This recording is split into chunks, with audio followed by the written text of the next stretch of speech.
going on, guys? Welcome to Barrookie. Today's video I want to do a challenge inspired by two of my favorite YouTubers. The first one is Dominik and the second one is Mike Boyd. So this challenge is going to be trying to box on a tennis ball for 1 minute, and we're going to see how long it takes for me to learn this skill.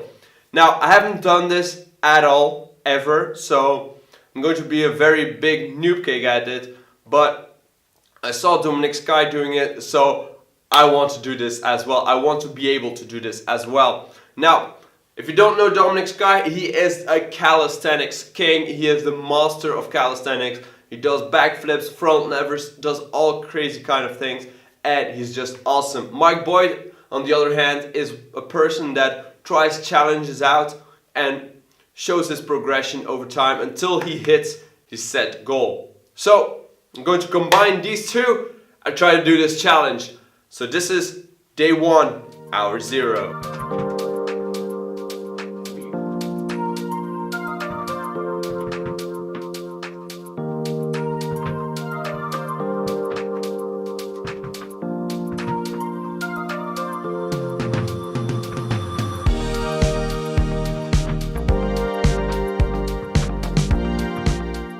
So I quickly realized that in order to have the best response time, I needed to be in a well-lit room, like this one.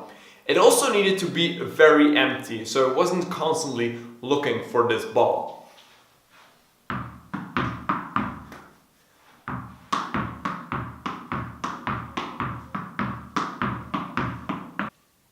So something I saw on the Instagram of Dominik was that he is hitting the ball upwards rather than directly to the wall.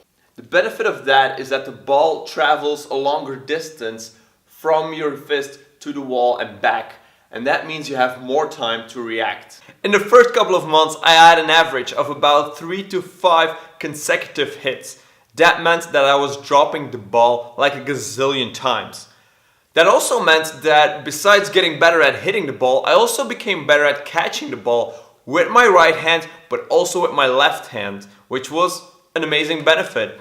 I also became proficient at redirecting the ball towards me with my feet.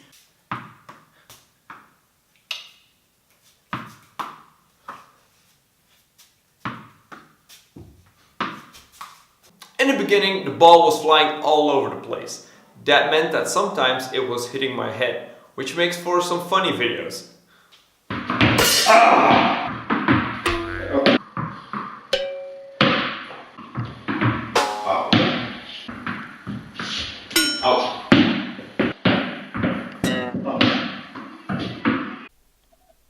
Now, in order to avoid hitting my head constantly, what I realized was that the ball needed to hit in between my index finger and my middle finger.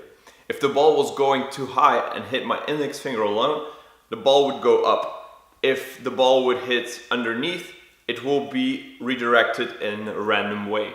So this is key. So after about 7 hours of training, I got to 14 consecutive hits with the tennis ball.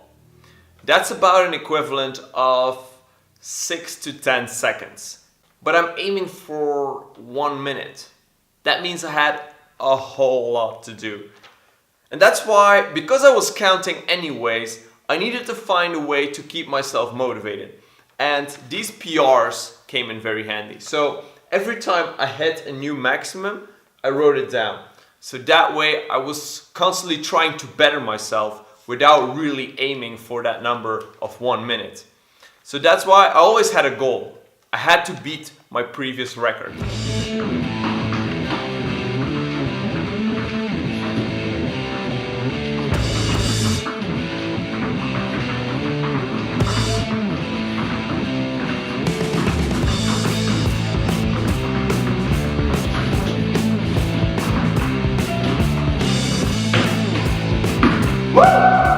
That helped me tremendously in progressing. Now, what you also see from this piece of paper is that, for example, from the 26th of December all the way up to the 5th of February, I didn't have any PRs. So these times were very frustrating for me because I was constantly hitting a wall. That really showed that if I wasn't practicing enough, I didn't get any results. So here is where it all happened. One weekend, everything went super great. On Saturdays, I finally hit 100, which was also like an intermediate goal. And when I looked at the footage, I just came 2 seconds short. I ended up at 58.3 seconds. But I was determined. That Sunday, I hit a new PR of 103. And there was only one way to figure out whether or not I hit a PR. By watching the footage.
What? I got it!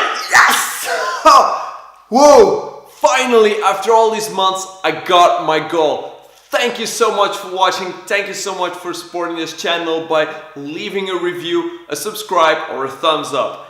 And let me know in the comments down below what you thought of this challenge. And maybe you have some more for me.